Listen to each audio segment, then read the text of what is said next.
Sir మేము 92-93 batch 10th class DSM high స్కూల్లో చదివాం సార్. అప్పుడు మీరు మాకు మ్యాథ్స్ చెప్పేవాళ్ళు. మేము ఈ ఆగస్టు 17th రోజు పూర్వ విద్యార్థులందరూ మా 10th క్లాస్ బ్యాచ్ మొత్తం విజయవాడలో కలవడం కోసం అని చెప్పి ఒక రీయూనియన్ అవుదామని నిర్ణయం తీసుకున్నాం. అయితే మేము అసలు కలవాలి అనే సంకల్పం కానీ అసలు మేము ఇలా కలిసి ఈరోజు ఇట్లా ఉన్నామంటే అప్పుడు మీరందరూ మాకు వేసినటువంటి ఫౌండేషన్, అప్పుడు మీరు చెప్పిన చదువు వల్లే ఈరోజు అందరూ ఈ స్టేజ్లో ఉన్నారు. ఆ ఉద్దేశంతో ఏంటంటే మాకు ఈ పొజిషన్లో ఉండడానికి కారకులైనటువంటి గురువుల్ని ఫస్ట్ సంస్కారం చేసుకున్న తర్వాతే ఏదైనా మనం చేయాలనే ఉద్దేశంతో మా మాస్టర్లు ఎవరెవరు ఎక్కడున్నారు ఏంటనేది కనుక్కొని వాళ్ళని కలవాలని చెప్పి ఆ ప్రయత్నంలో ఫస్ట్ మీకు కాల్ చేసాం సార్. మీరు ఇక్కడ ఉన్నట్లు తెలిసింది, అందుకని మిమ్మల్ని కలవడానికి వచ్చి ఈ ఇన్విటేషన్ ఇవ్వడానికి వచ్చాను. ఇప్పుడు ఈ ఏజ్లో 80 క్రాస్ అయిపోయింది నాకు, 85, 86. ఈ ఏజ్లో నేను ఇప్పుడు ఉన్నానంటే అది దైవానుగ్రహం. మా ఫాదర్ ఎప్పుడు చెప్తుండేవాళ్ళు అంటే టీచర్గా, నువ్వు టీచర్కి వెళ్తున్నావు, పిల్లల్ని మాటల ద్వారా నువ్వు లోపరుచుకోవాలి కానీ పిల్లల్ని బెక్కతో కొట్టడం కానీ చెప్పడం పూర్వకాలంలాగా వద్దు. నీ టాలెంట్స్ ఉపయోగించేది అంటే మాటల ద్వారా నువ్వు చెప్పే దీని ద్వారా నువ్వు ఉపయోగించు, అంతవరకే.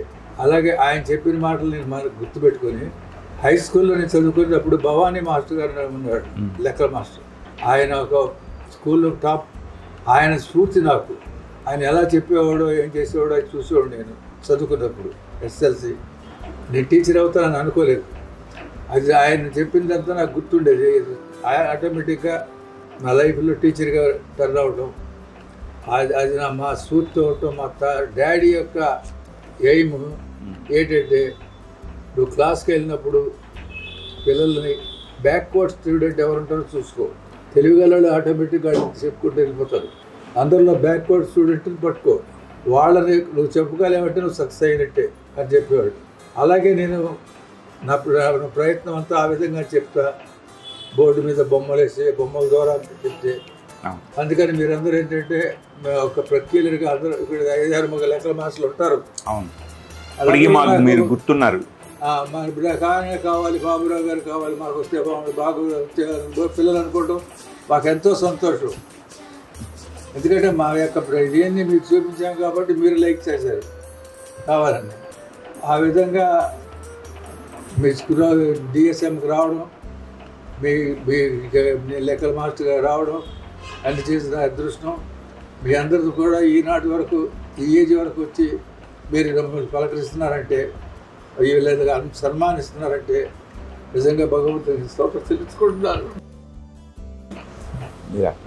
Very grateful to you Babu.